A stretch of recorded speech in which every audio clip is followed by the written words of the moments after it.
PDA. 1. The anatomy and pathophysiology.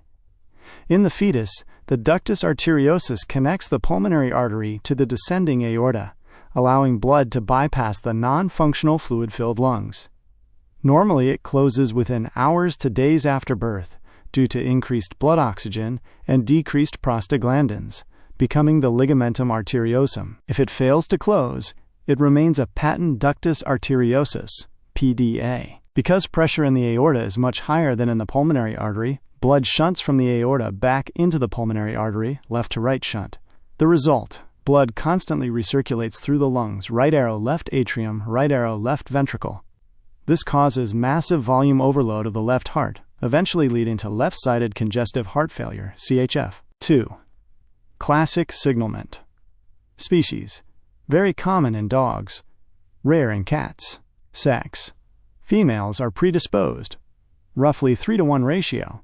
Breeds: toy poodles, Pomeranians, Chihuahuas, Maltese, Bichon Frise, Collies, and German Shepherds. 3. Physical exam: highly board testable.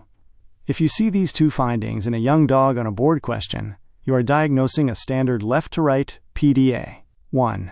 Continuous washing machine murmur, heard best over the left basilar, heart base area. It is called continuous because blood shunts during both systole and diastole. 2. Bounding, water hammer, pulses. The pulse feels incredibly strong and snappy. Why? During systole, the strong left ventricle pumps a huge volume of blood. During diastole, blood rapidly escapes, runs off, into the pulmonary artery through the PDA. This creates a massively widened pulse pressure, high systolic, very low diastolic. 4. Radiographic findings. Thoracic radiographs show classic signs of left-sided volume overload, left atrial and left ventricular enlargement. Pulmonary overcirculation.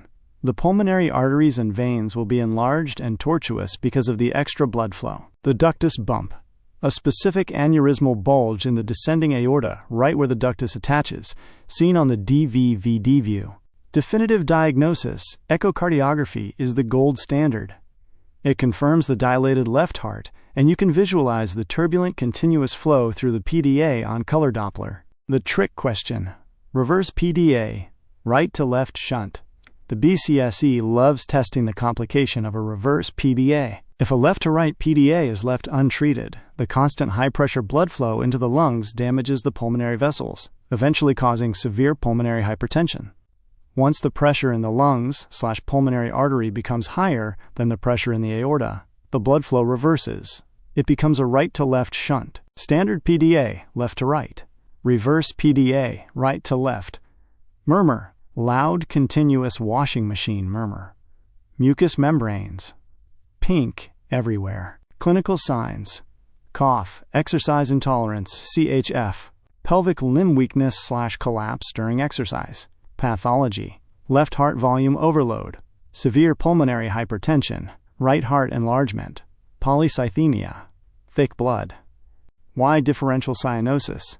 The PDA connects to the aorta after the branches that supply the head and front legs. So the front of the body gets normal oxygenated blood, while the back half gets deoxygenated blood shunted from the right heart. 5. Treatment rules. This is the most critical clinical takeaway for the boards. For standard left to right PDA, close it immediately. This can be done via surgery, ligation, or minimally invasive interventional catheterization, Amplatz canine duct occluder, ACDO. Prognosis is excellent if closed before CHF develops. For reverse, right to left, PDA, closure is strictly contraindicated. If you close a reverse PDA, the right heart can no longer decompress into the aorta.